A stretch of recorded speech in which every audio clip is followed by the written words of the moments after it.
सुप्रभात बच्चों, कैसे हो आप सब। आशा है आप सब कुशल एवं स्वस्थ होंगे और अपनी पढ़ाई में खूब मन लगाकर कर रहे होंगे। आइए, आपकी हिंदी कक्षा में आप सबों का स्वागत है। आज हम लोग हिंदी व्याकरण में पाठ 11 वचन पढ़ेंगे। वचन का शाब्दिक अर्थ होता है संख्यावाचन। संख्यावाचन को ही संक्षेप में वचन कहते हैं। समझ में आ रहा है?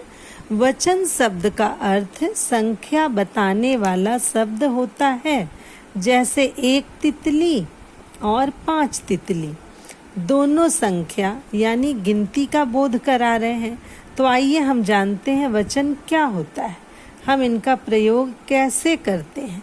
जैसे मोहन के पास 1 बिल्ली है, रोहन के पास 5 बिल्ली है।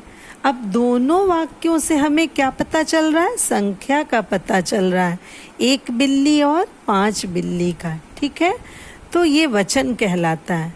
अब हम लोग परिभाषा को जानेंगे और समझेंगे कि वचन की परिभाषा क्या है। इसे यूं आप लिख सकते हो, शब्द के जिस रूप से एक या अनेक होने का बोध हो उसे हम वचन कहते हैं।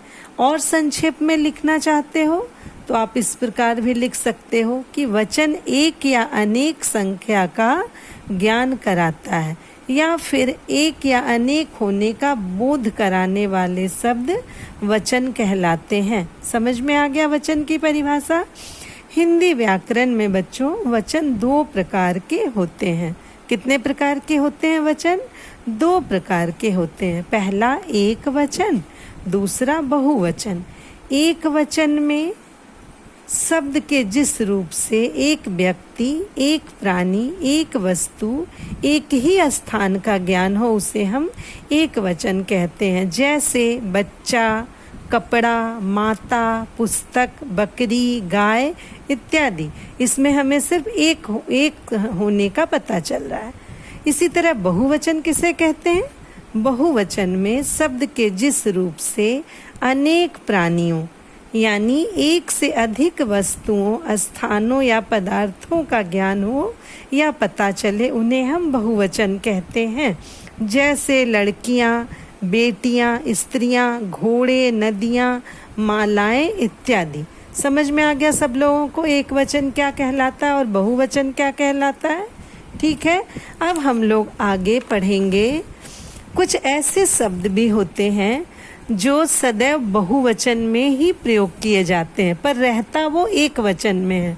जैसे सम्मान या आदर करने के लिए, बहुत रिस्पेक्ट देने के लिए जब हम बातें लिखते हैं, शब्द लिखते हैं या वाक्य लिखते हैं तो उसमें एक व्यक्ति के लिए बहुवचन का प्रयोग करते हैं। वो कैसे? जैसे आपके देश के प्रधानमंत्री कौन है? नरेंद्र मोदी जी। और नरेंद्र मोदी जी आ रहा है हम नहीं लिखेंगे, है वो एक व्यक्ति, तो हम क्या लिखेंगे? नरेंद्र मोदी जी आ रहे हैं।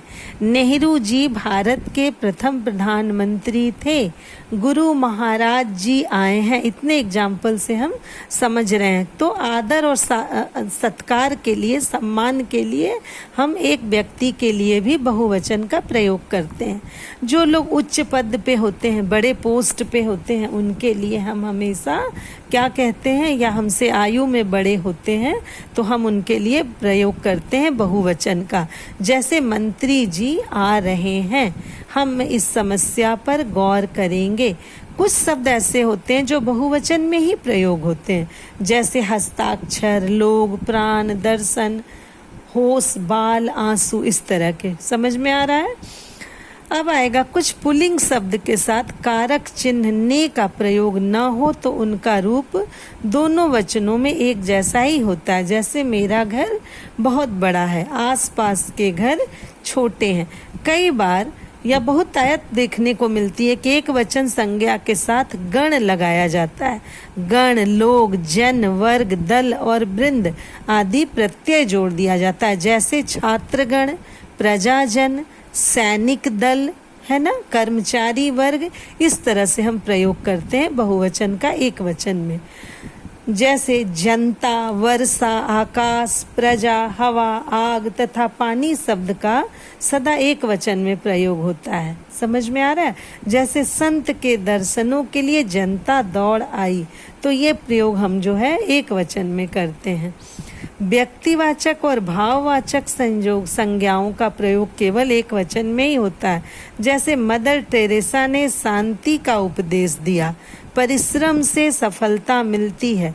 ये व्यक्ति के लिए कहा जा रहा है मदर टेरेसा, और परिश्रम कहा जा रहा है भाव के लिए, यानी परिश्रम करने वाले को सफलता मिलती है। तो ये एक वचन में होता है। इसी तरह अब आ जाओ, दूध, घी, सोना, चांदी आदि जातिवाचक संज्ञा है, लेकिन द्रव्य और धातु सूचक भी है, तो ये सदा एक वचन में प्रयुक्त होगा।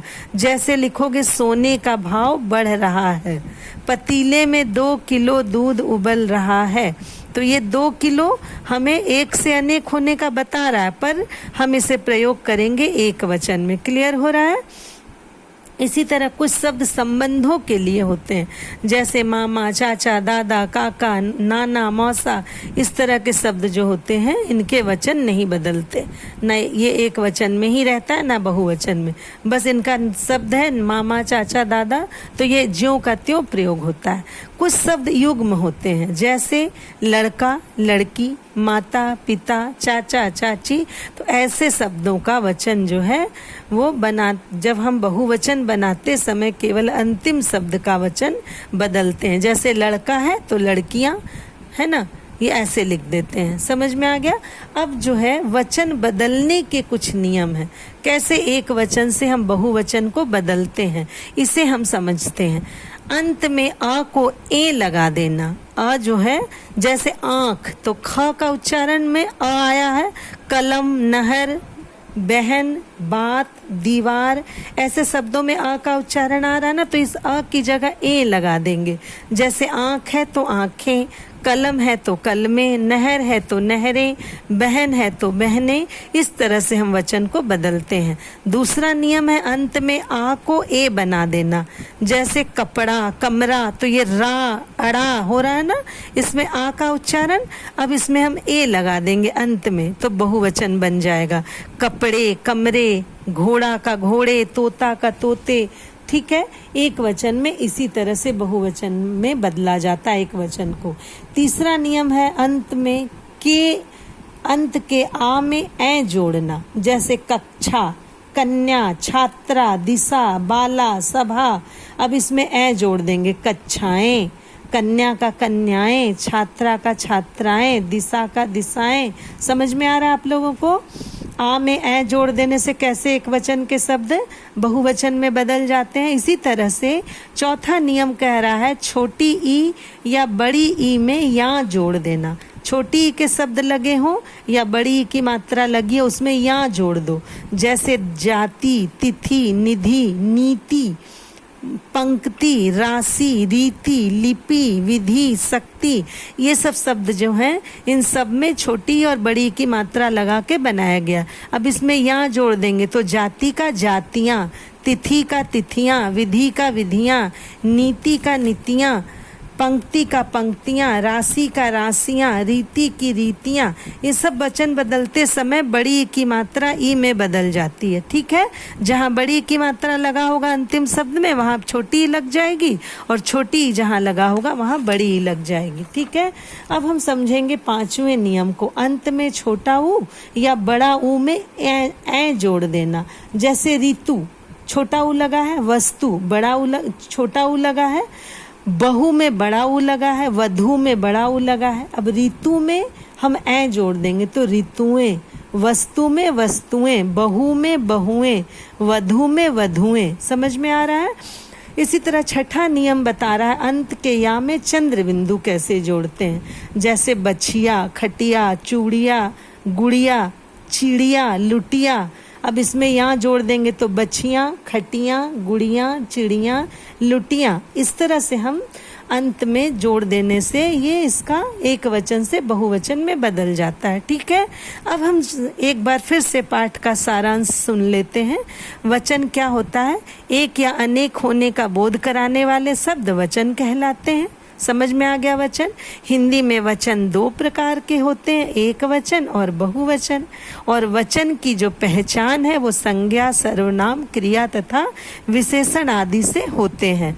ठीक है, तो सब लोगों को वीडियो को देखकर सुनिएगा, समझिएगा और इससे प्रश्न स्वयं बनाकर स्वयं इसके उत्तर लिखिएगा। कुछ अभ्यास प्रश्न आपकी बुक में दिए होते हैं।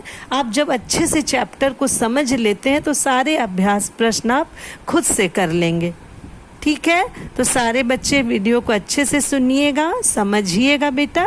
उसके बाद भी अगर समझ में ना आए तो आप मुझे 12 से 5 बजे तक के बीच में कॉल करके अपनी क्वेरीज क्लियर कर सकते हैं। Okay, goodbye children, thank you.